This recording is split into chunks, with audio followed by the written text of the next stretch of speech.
네, 안녕하십니까 여러분. 다시 만났습니다. 흐르고 플로우 TV 원정섭입니다. 네, 감정에 휘둘리는 그대를 위한 슬기로운 인간생활 원정섭의 치유의 인문학, 감정에 휘둘리는 Swayed by Feelings. 네, 시작합니다. 자, 오늘은 보통 요새 유행하는 심리학 용어인데요. 가스라이팅. 상대의 감정을 휘두르며 관심과 간섭의 경계에서 겪는 어려움들 혹은 그런 현상들에 대해서 이야기를 해보겠습니다. 자, 가스라이팅 27강 갑니다. 자, 가스라이팅은요, 심리적 조작을 통해서 타인의 마음에 스스로에 대한 의심을 불러일으키고 현실감이나 판단력을 스스로 잃게 만들므로써 그 사람에 대한 지배력을 행사하는 것을 일컫는 말이죠. 패트릭 해밀턴의 연극을 원작으로 한 영화, 미국의 영화죠. 가스라이트라는 가스이라는 영화에서 유래했습니다. 1944년에 개봉을 한 영화입니다. 여기서 이제 특징은 뭐냐면요. emotional abuse, 정신적 학대라는 말입니다. 정신적 학대. 주로 정신적 학대는요, 주로 친밀한 관계에서 상대방의 공감 능력을 이용해서 통제를 하죠. 이때 이제 서로의 관계는 보통 수평적이기보다는요, 비대칭적 권력으로 통제하고 억압합니다. 관심과 간섭의 모호한 경계에 있는 경우가 많아서 법적 처벌까지는 이어지지 않은 경우가 상당수가 된답니다. 네.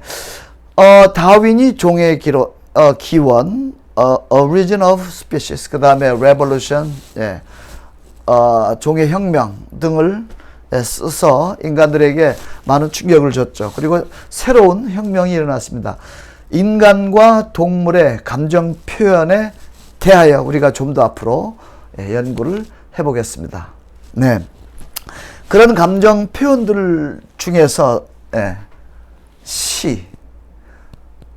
시는 아름다운 방법으로 진실을 표현합니다. 일찍이 아리스토가 인생의 시녀는 문학이다, 문학의 장자는 시다, 뭐 이런 이야기를 했었어요. 어쨌든 오늘은 자, 치유의 인문학이 저는 치유의 전문가로서 시를 이야기를 해보겠습니다.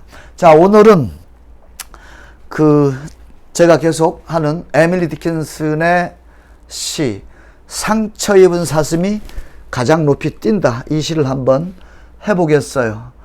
Wounded deer lives highest, I've heard the hunter tell. It's but an ecstasy of death, and then breaks still. With this mail of anguish, in which his cautious arm, lest anybody spy the blood, and your heart exclaim. 1년은 비교적 평이한 언어들로 되어 있어요. Wounded deer, 상처 입은 사슴이 lives highest, 가장 높이 뛴다. 2년은 생략했고요. 3년에서는 언어들이 좀 어렵습니다. 네. 자, 한글로 한번 해보겠어요. 상처 입은 사슴이 가장 높이 뛴다. 사냥꾼이 그렇게 말하는 걸 들었다. 하지만 그것은 죽음의 황홀일 뿐, 그러고 나면 덤불은 고요하다. 3년이 언어가 엄청 멋있어요. 쾌활의 갑옷으로 분노는 조심스레 분장을 한다. 아무도 피를 엿보고 다쳤군요 외치지 않도록. 네, 상처 입은 사슴이라는 심리학 용어도 따로 있는데요. 상처 입은 사슴이 가장 높이 뛴다. 네.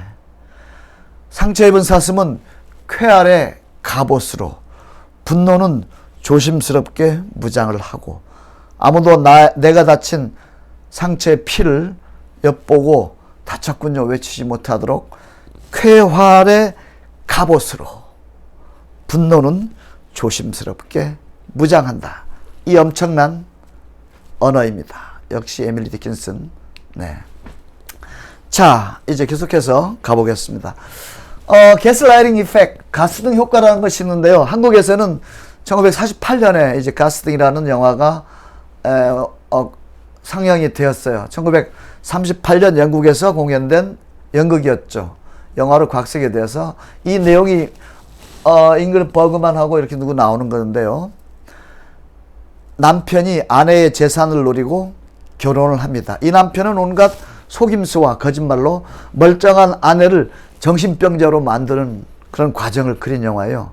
그래서 좀 더 요약을 하면 남편이 그때는 가스등이 이제 집집마다 연결이 되고 방마다 연결이 돼서 한쪽이 크게 강하게 켜면 한쪽은 약해지는 그런 시대였어요. 그래서 남편은 집안의 가스등을 일부러 희미하게 해놓고 아내가 어둡다고 할 때마다 당신이 잘못 본 거야. 왜 엉뚱한 소리를 해? 하면서 계속 핀잔을 줍니다. 핀잔을 줘요.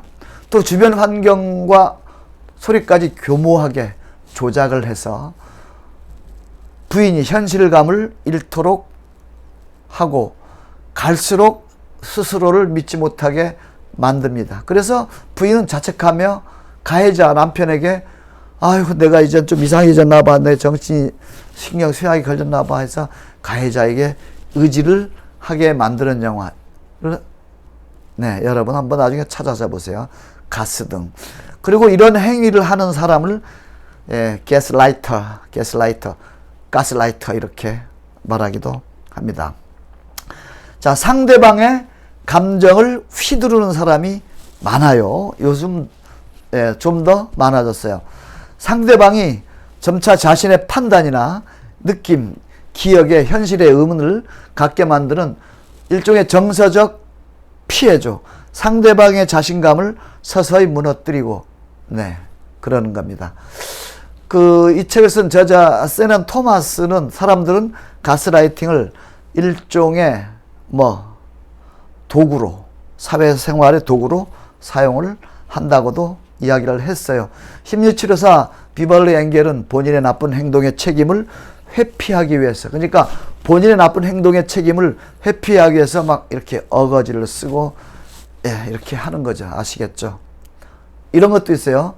자기 부인이나 애인에게, 파트너에게 너 바람 피냐고 의심하는 거. 이거는 본인의 그런 행동을 하고 있고 그걸 가리기 위한 연막일 경우도 많다는 얘기가 있습니다. 네. abuse, 학대입니다. 학대에 대해서 패트리시아 에반스는 그렇게 말했어요. 피해자는 자존감이 낮아지고 가해자의 생각에 점차 동조하게 돼요. 그래서 그 6가지 학대의 그 순서 유형이 나와 있어요. 한번 여러분들 한번 봐보세요. 1번은요, 거부. 즉 피해자의 의견을 거부하거나 이해하지 않아요. 두 번째는 반박. 피해자의 기억을 불신. 그거 아니야. 3번은 전환인데요. 피해자의 생각을 너가 잘못 생각하고 있어. 마지막 4번째는요, 경시. 상대방의 요구나 감정을 하찮은 것으로 야, 너 그렇게 하면 안 돼. 그게 아니란 말이야. 이렇게 하는 경우죠. 마지막으로 망각시킵니다. 실제로 피해자에게 발생한 일을 잊은 척 하거나 부인, 언제 그랬어? 그건 뭔데? 이렇게 부인합니다. 학대가 일어납니다. 자, 그래서 우리가 볼 때 집에서 무서운 아버지나 시어머니 또는 정말 빡센 엄마들 있죠. 또는 삼촌, 가계도에서 지능형 꼰대가 있는데요. 지능형 꼰대는 뭐냐면 지능형 꼰대나 또는 지능형 정치가들도 이래요. 이렇게 자기의 의도를 시도하는 사람들이죠. 처음부터 상대방을 알아보고 손질을 하는 것이 중요합니다. 그 중에는요, 사이비 종교의 전도사거나 무슨 또 그런 주변에서 그런 인기와 평판이 좋은 사람이면 더더욱 이런 지능형 꼰대일 가능성이 많으니까 주의를 해야 됩니다. 접근해 오면.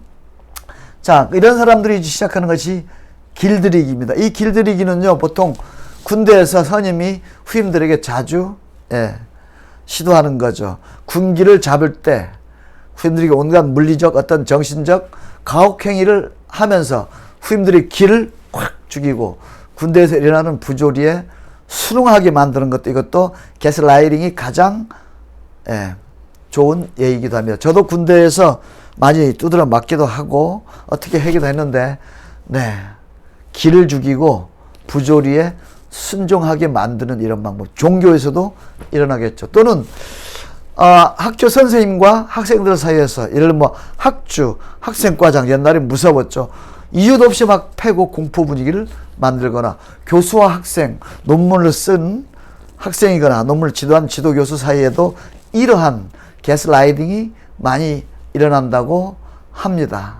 모든 것들을 다 자기 편으로 만들면서 그런 일들을 시도해버리죠. 그리고 이럴 때 특징은요, 단 둘이 있는 상황을 선호합니다. 다른 사람이랑 친해지려는 기미가 보일 때 그 사람에 대해서 안 좋게 말을 한다든가 난 너 말고 다른 사람하고는 잘 안 맞는다는 말을 흘리면서 사소한 의미에 큰 의미를 부여하면서 야, 다 널 위해서 하는 소리야 하고 일일이 막 충동시키고 상대방을 길들이는 그런 행위가 일어나게 됩니다. 그래서 보통 특징이 단둘이 일어나는 시간이 많아지게 되면서 그만큼 세뇌가 하기도 쉬워지죠.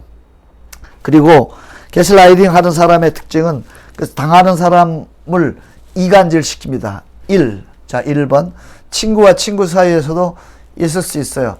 어떤 친구가 다른 친구와 가까워지는 상황을 꺼려해가지고 새로운 사람은 은연중에 쟤 나쁜 녀석이야 어울리지 마 하고 나쁜 말을 흘리거나 이간질을 시키죠. 두 번째, 뚜렷한 이유 없이 쟤 눈빛이 이상해, 너랑 쟤는 왠지 안 맞을 것 같아 이렇게 얘기를 흘려서 불안감을 준다든가. 세 번째, 직감이 뛰어난 사람은 보통 사회생활 경력이 오래된 사람이라서 자신이 예측이 틀렸을 경우까지 생각해서 신중한 태도를 취합니다. 그러니까 가스라이터들이 이런 직감이 뛰어나서 이 사람들을 미리미리 들키지 않도록 신중을 기한다는 것이죠. 자, 근데 이런 가스라이터, 이런 행위를 하는 사람들이 왜 그럴까요? 도대체 왜 멀쩡한 사람들을 나쁘게 하고 이렇게 할까요? 그것은 열등감 때문이라고 합니다. 예를 들면 상대방의 진로 문제로 고민할 때 자신이 경험해보지도 못하지 않은 직종에 대해서 아는 척하면서 그 직종에 가지 말라고 하는 경우도 그런 경우요. 가해자가 부족한 사회 경험으로 인해서 열등감을 자기보다 더 물정 모르는 사람을 대상으로 해소하려 드는 것. 그래서 이 가스라이터들이 특징이요, 남 모르는 열등감이 있고 그것을 자기화하려고 애쓸 때 이런 가스라이팅이 빈번히 일어난다. 뭔가 모를 열등감이 있다는 거죠. 자, 그러면 우리가 당하기만 할 것이냐? 아니죠. 극복을 해야 되겠죠. 극복을 합시다. overcome, 넘어서야지. 1번, 자존감을 키웁시다. 우리 인문학에서 계속 하는 거예요. 그 다음, 타인의 말을 너무 맹신하지 말라. 다음, 가해자의 전략을 파악하고 조력자를 찾아라. 네 번째, 정면으로 부딪히지 말고 회피하라. 다섯 번째, 논리적으로 생각하기. 여섯 번째, 결단을 내렸으면 용기 있게 대처하라. 그리고 마지막으로 다른 의견들을 들어보기. 그래서 너무 자기하고 친한 사람이 자기를 옥죄거나 압박하거나 할 때 이런 극복법을 여러분 알아두시기 바랍니다. 자, 다시 그러면 이 가스라이터들이 주로 어떻게 하는 것인가를 정리해 보겠어요. 1번, 노골적으로 드러내고 거짓말해요. 두 번째, 지속적으로 당신의 영혼을, 나의 영혼을 갉아먹으려고 합니다. 세 번째, 의도적으로 긍정적인 보상을 해줘서 심리적으로 혼란을 일으켜요. 아주 천사같이 대해요. 잘해주고 엄청 잘해줘요.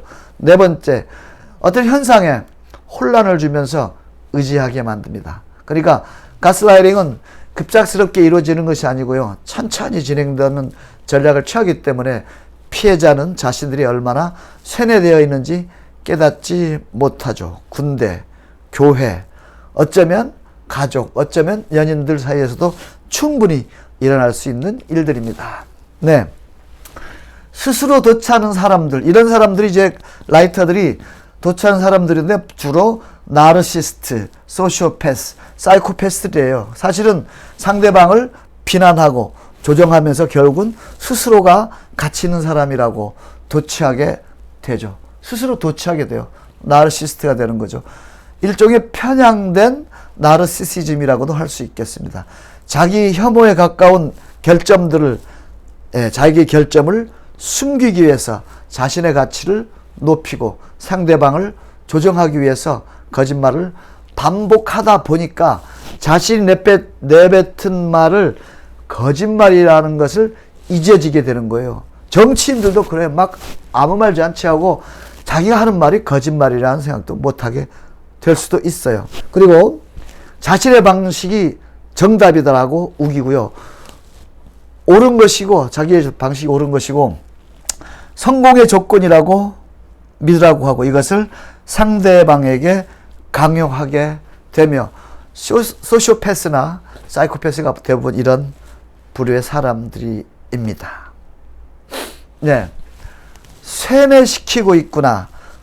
세뇌당하는 여러분, 연인 간에, 부부관계에 있어서 혹은 사회생활에 있어서 문제가 됩니다. 사이코패스들, 나르시스트들 또는 가스라이터들이 심리학용어를 아는 것도 아니지만 그들이 심리학을 공부한 것도 아니에요. 하지만 실생활에서 터득한 기법들이라는 것이죠. 가스라이팅을 여러분들에게 적용하고 있다면 그것에 대한 강력한 대처를 하거나 세뇌시키고 있구나 정도 깨어있음이 필요하겠죠.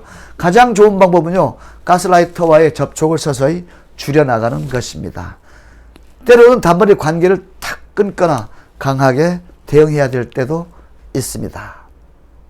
이런 사람들의 특징은요, 성취동기가 아주 강해서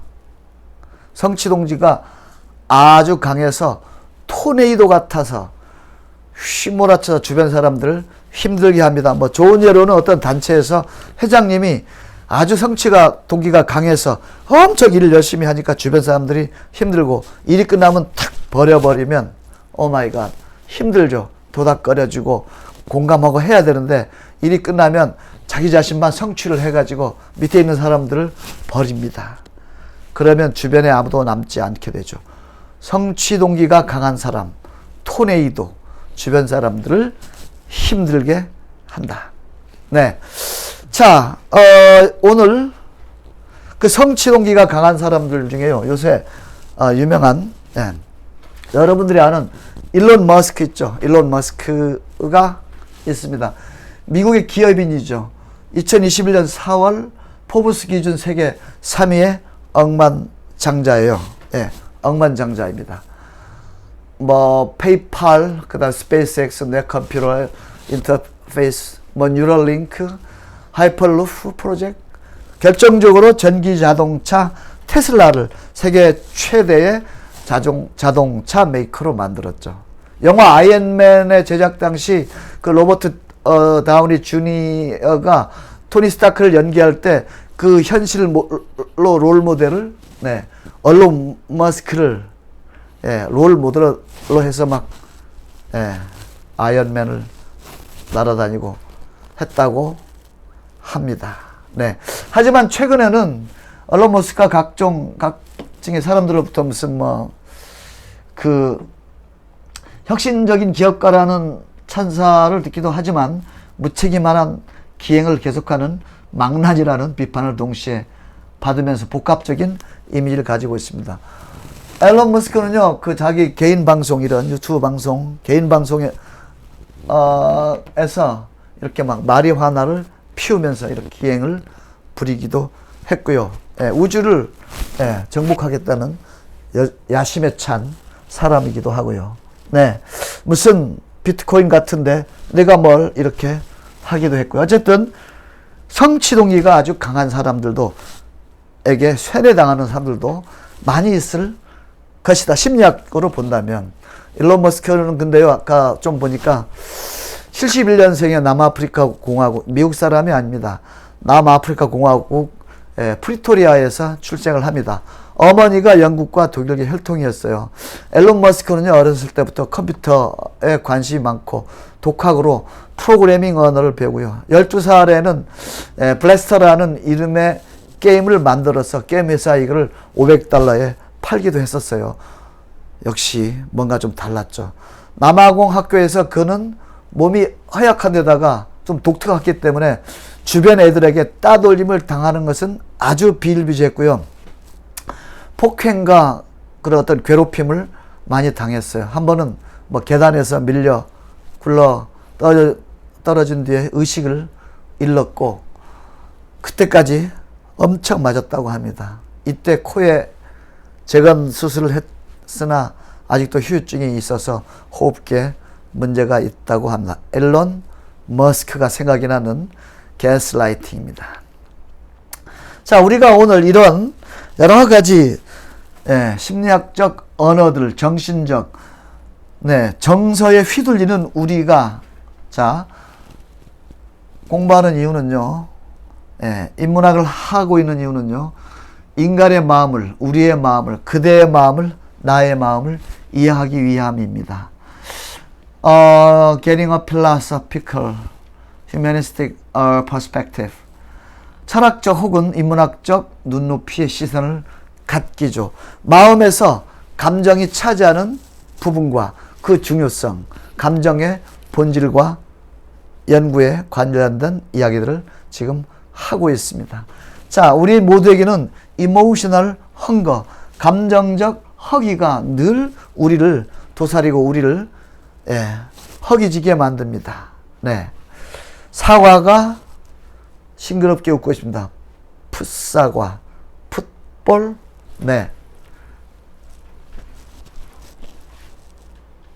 전주 비빔밥, 좋아요. 풋사랑, 풋콩, 손흥민의 풋볼. 감정이란 여러분, 생각과 행동, 나와의 타인, 인간과 환경, 그리고 생물과 문화가 만나는 교차점입니다. 자, 이제 끝을 향해 달려갑시다. 우리가 느끼는 방식은 삶이 통합되는 방식입니다. 자, 새로운 언어를 하나 제가 팠어요. 성장하는 동안 우리는 늙지 않는다. 성장하는 동안 우리는 늙지 않는다. 여러분, 변화와 성장이 필요한 시기입니다. 가식적인 이 세상에서 도도하게 살게, 새로운 언어를 제가 가식적인 사회에서 도도하게 살아보기. 여러분, 도도하게 살아갑시다. 고운 품격은 모든 것을 살린다. 자, 마더 테레사입니다. 마더 테레사가 젊었을 적 모습이에요. 얼마나 젊었을 적 모습, 수녀가 돼서 오랫동안 아주 아픈 자들, 빈약자들을 도우면서 엄청난 세인트 성자입니다. 관계가 힘들 때 사랑을 택하라. 나의 언어를 축복의 언어로 가득 채우자. 자, 마지막입니다. 끝이 좋으면 다 좋다. 셰익스피어의 드라마입니다. 자, Grow the Good That Lasts. 치유의 인문학, Grow the Good That Lasts. 선한 영향력 기르기. 한국 시치료학회 시치료 전문가, 한국치유재단 힐링포엠 원종섭이었습니다. 여러분, 감사합니다. 다음 만날 때까지 안녕히 계십시오.